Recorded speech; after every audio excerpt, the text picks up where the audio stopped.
The UFC is a unique, whether they're sitting across the table from the mouse, from Disney, or other transaction partners, somehow the UFC is able to maintain its own creative control. UFC fighters, UFC executives say and do whatever they want. There's an exception.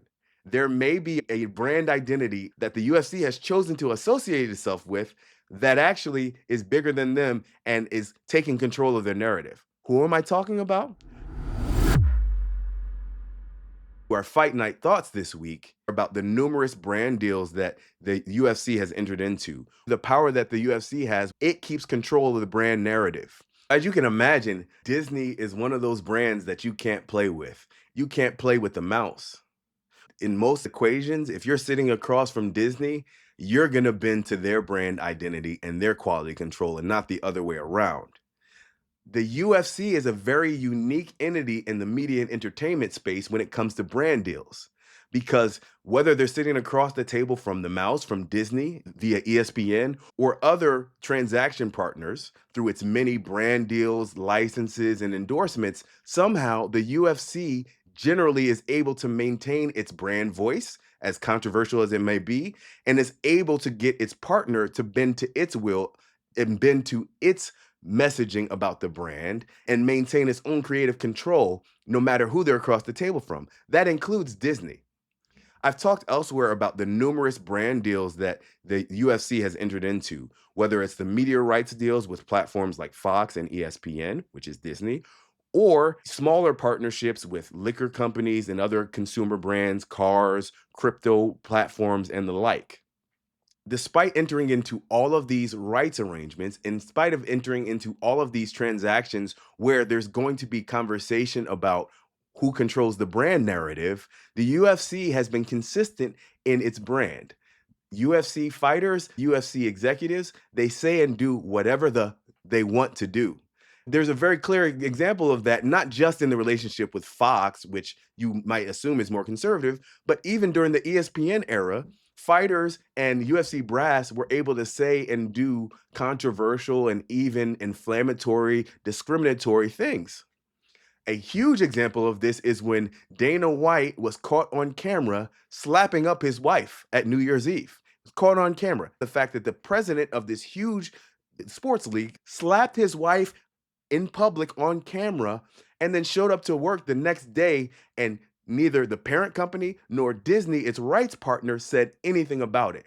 If that doesn't show you the power of the UFC brand and how aggressive and successful both their business partnership team and their legal team is at negotiating rights deals, then I don't know what is. They maintain quality control over their brand even in their contracts with the fighters.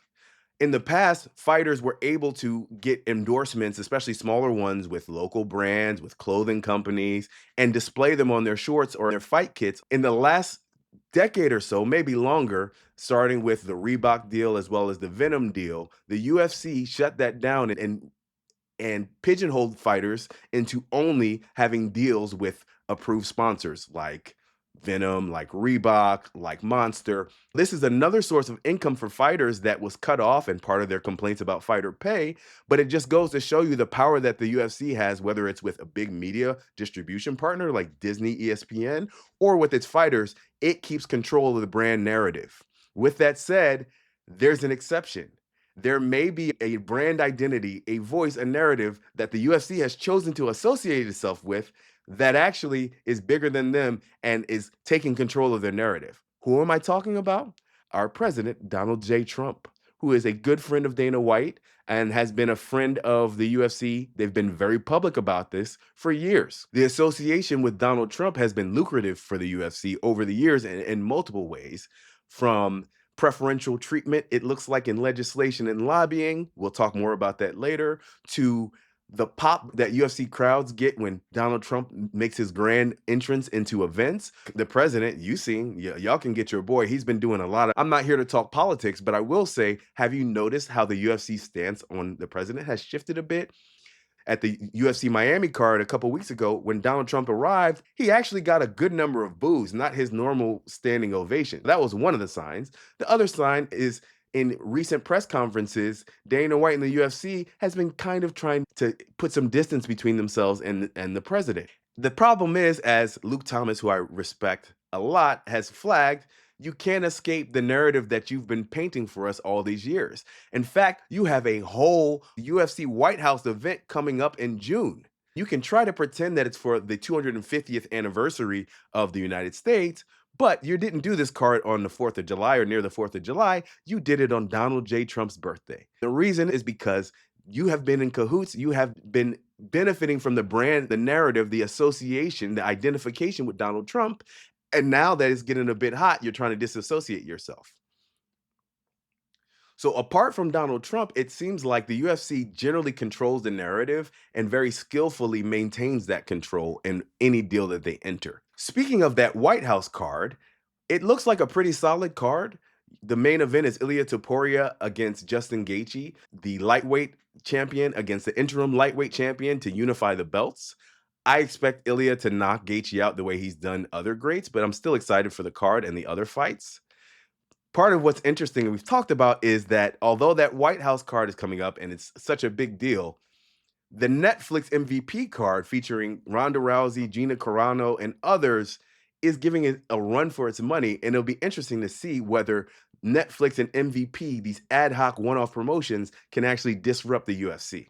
That's for another conversation. Now, when we think about the UFC and its creative control that it maintains, it's clear even in the new Paramount deal for $8 billion, where you have the UFC still saying and doing whatever it wants, and its fighters, such as Sean Strickland, being openly critical of the brand partner Paramount.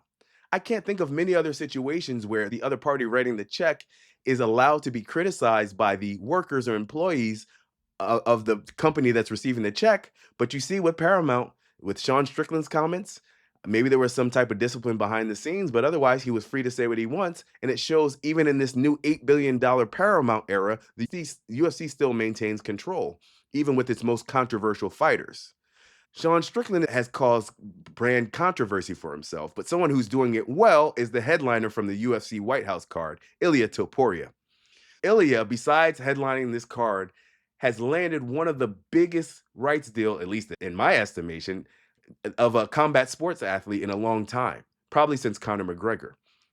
It was just announced that Ilya is going to be a sponsored athlete for Richard Mille, the luxury watch company. Their off the shelf watch is about 300K for a regular band. This is a high end luxury watch. And now you have an MMA fighter, a UFC fighter, who has a brand deal with him because of his popularity, because of what he's done in the ring, because of his charisma. And it's very rare. In fact, he's the only combat sports athlete to have this type of deal. And my understanding is the only other athletes on these type of Richard Mille deals are F1 drivers. On one hand, fighters like Sean Strickland can use the leeway provided by the UFC to be controversial in ways that maybe help them short term, but not long term. But then you see other fighters, the type of celebrities, the type of athletes that we love to work with, who use their name, image, and likeness and leverage that into business opportunities. Ilya is one of those fighters. We've talked about the White House card, we've talked about the Netflix MVP card, but let's not forget we have fights this weekend. Aljamain Sterling versus Salas in the main event, and a card that I think will be solid. My prediction is Aljo by submission in the third or fourth round. I think he takes the back as he always does and finishes. But I am interested in this fight because Aljo has had some setbacks. He's been kind of a controversial fighter. I think he's been underappreciated, and I'm looking forward to seeing him really shine on this weekend's card. Remember, when we watch the ops, we identify and explore the opportunity, but we also optimize operations to maximize that opportunity. Optimizing your operations includes thinking about quality control and creative control. Remember to watch the ops.